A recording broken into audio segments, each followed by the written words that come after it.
in divine presence. Spirituality is understanding your protocol and the connection that you have. So we are very far away from Allah. We're asking help from that rope of Allah that Allah is saying, hold on tightly to the rope of Allah and do not separate. That is another ayat from the Quran. So the rope that He has sent, the prophets, the holy ones that He has sent, we hold on to them strongly. Although we're very far away, but when we pull, we are pulling right from the center. We're not pulling from the end. Asking support from them, inshallah, to say something that is going to benefit us here and hereafter. We are not here gathering for worldly concerns. We're not here for worldly pleasures for the worldly treasures. Yes, we're not here for the worldly pressure also. We are here to put our ego, to put this dunya, to put our desire, to put the shaitan outside of this circle and to come back to the reality. To come back to our reality. What is our reality? No need to ask yourself that question too much. No need to ask philosophers that question too much. No need to ask others too much. Because the one who has created our reality, He knows what the answer to that question is. We should ask Him. And are we the only ones in this 21st century to ask Allah, what is our reality? Allah has made our reality very understandable and very clear from the beginning. Sit somewhere. Move quickly. Hadi.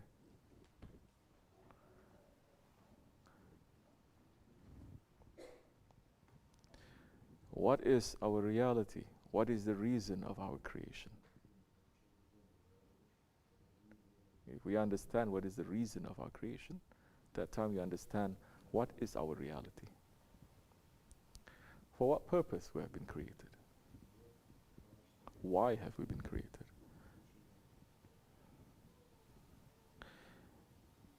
Especially Americans, you understand this much. That majority, your reality is defined by your occupation, by your job, by your work. That so many people, if they don't have a job, they don't have a reality, they don't have a purpose. That is true to some extent in this world. Because in this world, we have been sent to do some work. But if we limit ourselves to just that meaning, that we have been sent to this world to become a slave of this world, then we're not answering the whole question, and we're denying that part, that major part, the most important part of ourselves that is not from this world. Because our bodies are from this world. But our spirit is not from this world. Our spirit is from Allah. We came from Him. We were sent here. We will return. And this is a very long journey that we have to make, to return back to Him. And this, Allah subhanahu wa ta'ala has made it clear through 124,000 prophets that He says, to every nation we have sent a messenger. To every nation we have sent a messenger. Every nation in this world there is a messenger that came to take the message from divine presence and to bring it to the people in a language, in a manner, in an intelligence that they understand. They are taking the message and they're making everyone to understand. They're not taking the message that they understand. Because if we take the message that they understand, we would not be able to understand that. We have to be at their level. But they came and they brought the message to this level, the level that we can understand. 124,000 prophets, they came and they preached one.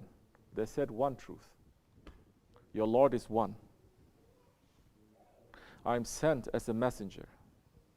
This is not your reality. Your reality is with Him. Come back to Him. Turn your face away. You are here for a reason, but you are not from this world. It's not to say, like so many people now, they become very popular to say, not from this world means that we are aliens. Our reality is alien. Now some so-called very holy ones are also saying aliens. Coming from alien UFO civilization. No, it is not that. We have been created to know and to worship Allah. So, the reason of our creation, it is not to know this world. It is not to know the other thousands of worlds. Because what is this earth in this solar system? What is this solar system in this galaxy? What are we in this whole universe? Nothing. But we have been created when we know Allah. We know everything. When we know Allah, whatever knowledge that He is giving to us for us to take, for us to represent Him, it will not be veiled. That time, we will know and we will learn what is essential and what is necessary. We're not going to be busy with what is not necessary. We're definitely not going to be busy with the things that is working against to our spirit. In this month of Ramadan, in this month of fasting, in this month not only of fasting, what are we doing fasting? We're fighting. We are fighting against to our natural inclination, egoistic inclination, animal inclinations, to eat and to drink and to do. We are fighting against that. We are engaging ourselves in the what? In a jihad. It is a struggle. It is a holy struggle. We are not doing this to get the riches of the world. And for some who says we are doing this to get the riches of the paradise, we are not those ones too. We are not here to get the riches of the paradise. A believer will fast. A believer will do so many things only for the pleasure of his Lord. Only for his Lord to believe him. That time you understand what love is. That time you understand that love is not what I get in return, but what I give.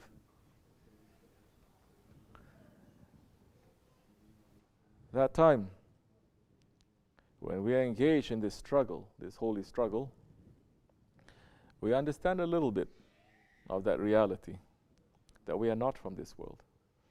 And especially to so many non-Muslims, they say, "Oh, you're crazy. You cannot even a tiny sip. You cannot drink, you cannot eat. Something is wrong with you. Something is unhealthy. You will die." No, it is not. And Allah has made it easy for this nation in the Akhir Zaman, in the end of times, that you can carry it. You think He didn't know that there will come a time when you have to fast this many hours, that there'll be people fasting in parts of the world in this many hours? Allah knows. And whatever that He has sent, we're able to carry it, because He's not sending to this nation what we cannot carry. And this is the way of all earlier prophets. Jesus fasted, Isa alayhi salam, for 40 days and 40 nights. This is not to punish yourself. This is to step on your ego.